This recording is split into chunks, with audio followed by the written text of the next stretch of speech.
The New York Rangers have just made an absolutely incredible trade. I think this is an absolute A-plus deal for the New York Rangers, and this is one that I think could be a really good, impactful trade that's going to help the future as well. Obviously, the Rangers may not be in a spot right now to go out there and kind of make some trades to acquire a bunch of players to help them compete for a cup, but they're obviously in a spot to where maybe they look to trade off some players like they've done in this deal to acquire some future assets, some picks, and some players as well. So we're going to break down this trade in today's video, and like I said, I think it is an absolutely phenomenal trade for the Rangers and a really smart one by general manager Chris Drury. So taking a look at the official trade here, it is the New York Rangers sending Ryan Lindgren, Jimmy Vesey, and defense prospect Hank Kemp, who I would say is a lower tier prospect, as well as the Rangers retaining 50% of Lindgren's 4.5 mil average annual value. So they're going to retain 50% of his cap hit, which it'll come down to about 2.25 mil there.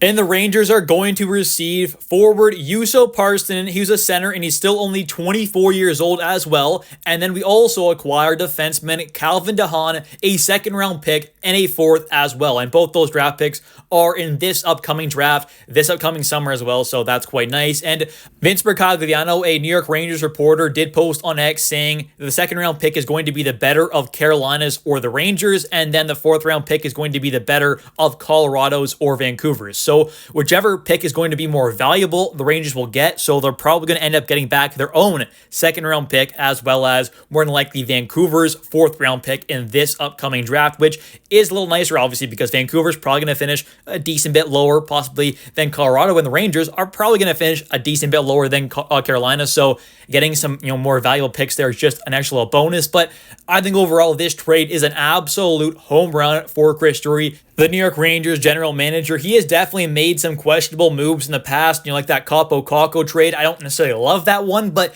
this trade, as of right now, I think it is an absolute A+ for sure. And, definitely comment down below your grade on this trade and kind of what your thoughts are for sure. Do you like this trade? Do you hate it? Do you think the Rangers got enough back, or, pretty good value? I think they got phenomenal value for what they gave up, and I really am happy with this trade and what the Rangers got back. The second and fourth round picks, those are obviously very nice, and we'll see what happens with those picks there, whether they're traded away or they're used for prospects in this upcoming draft. We'll have to wait and see. But Calvin DeHaan and Juuso Parssinen are some actual pretty nice pieces to get back. So they're not superstar guys, obviously, but for example, Calvin DeHaan, he is a veteran defenseman there, getting up there in age for sure. He is 33 years old, turning 34 in May. 6'1", a left-handed defenseman, can just be a nice guy to kind of replace Ryan Lindgren there on this team and just kind of eat up some minutes there, be a decent kind of veteran guy possibly. So that's not the worst pickup in the world. And he also is a fairly physical player as well, a little bit. So can bring a bit of physicality to the lineup there, block some shots, just be a decent kind of veteran guy. Not going to be anything insane, but just a decent depth defenseman.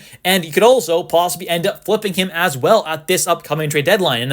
In a few days or so, maybe we see him get traded again for, let's say, like a fourth or fifth round pick, which is definitely out of the realm of possibility there for someone like Calvin DeHaan, who is obviously not a great player, but he can definitely be a solid depth add for a team trying to push for the playoffs there or trying to compete for a cup. So maybe the Rangers can flip him as well and get a fourth or a fifth round pick back also, which would just add to the value of this trade. And you also get back someone by the name of Juuso Parssinen. And this is someone who I think is a big get for the New York Rangers. And I'm really kind of excited to see what this player can do for the Rangers. Now, I don't think he has the upside of being some number one kind of top line centerman on a team, but this could be a really good kind of third line center for this Rangers team, which we have known for a little bit now for sure that this team needed to add one. Obviously, since Zibanejad has gone to the wing there, and you have that kind of 1-2 punch of Trocheck and JT Miller, those are two kind of, it's a really good 1-2 punch, I would say, right? That's a nice 1-2 punch to have.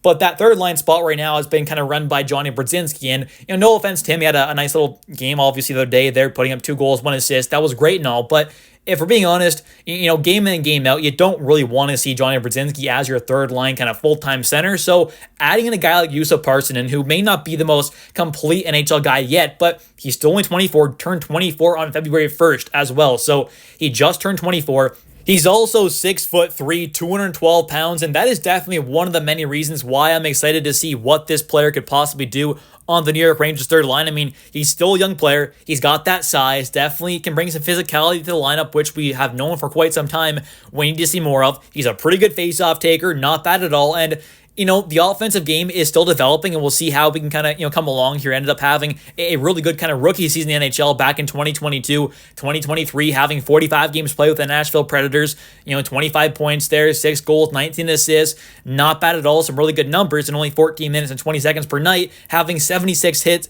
in those 45 games as well. Then the next season there, 44 games played, 12 points, 8 goals, 4 assists, get 16 more seconds per night, so it's not like the time on ice dropped a ton there, but he obviously produced quite a bit less offensively. And now this season, started off with the Avalanche, having 15 games played, 2 goals, 3 assists, 5 points, then gets moved over to the Colorado Avalanche, where he's got 22 games played with them up until now, obviously being traded to the Rangers, 2 goals, 4 assists, 6 points, only playing 9 minutes and 47 seconds though, but having a face-off win percentage of 55.8 and having 41 hits in those 22 games played. So this is definitely someone who, isn't going to be a top 6 forward more than likely for this team. With the centers we have, it's just not going to happen, right? Unless injuries do come, in which it is possible. But really and truly, you want to have this guy as your third-line center. And I think if he is, he could end up being a pretty good one at that. He has that size, the physicality. He seems like a guy who maybe has a bit more to his offensive game than kind of what we've seen over the last couple of seasons here. If he can get back towards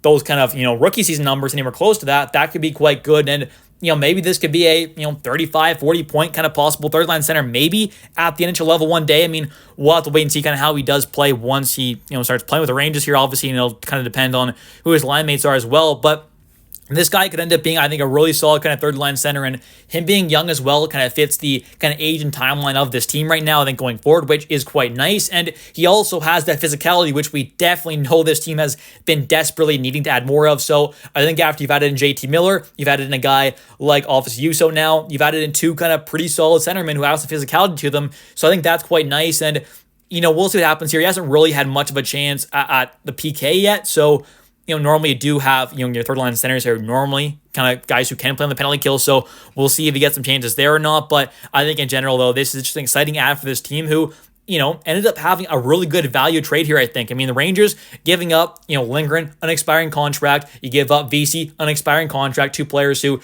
really didn't need to come back to this team after this season. So I think that was quite nice there. You unload those players. They also end up retaining 50% of Lindgren's salary, which is not a big deal at all for this team with how much cap space they're going to have at this upcoming deadline. And then you also trade away a low-tier defense prospect in Hank Kemp for, a possible defenseman you could also flip once again, like I said, for maybe a 4th or 5th round pick.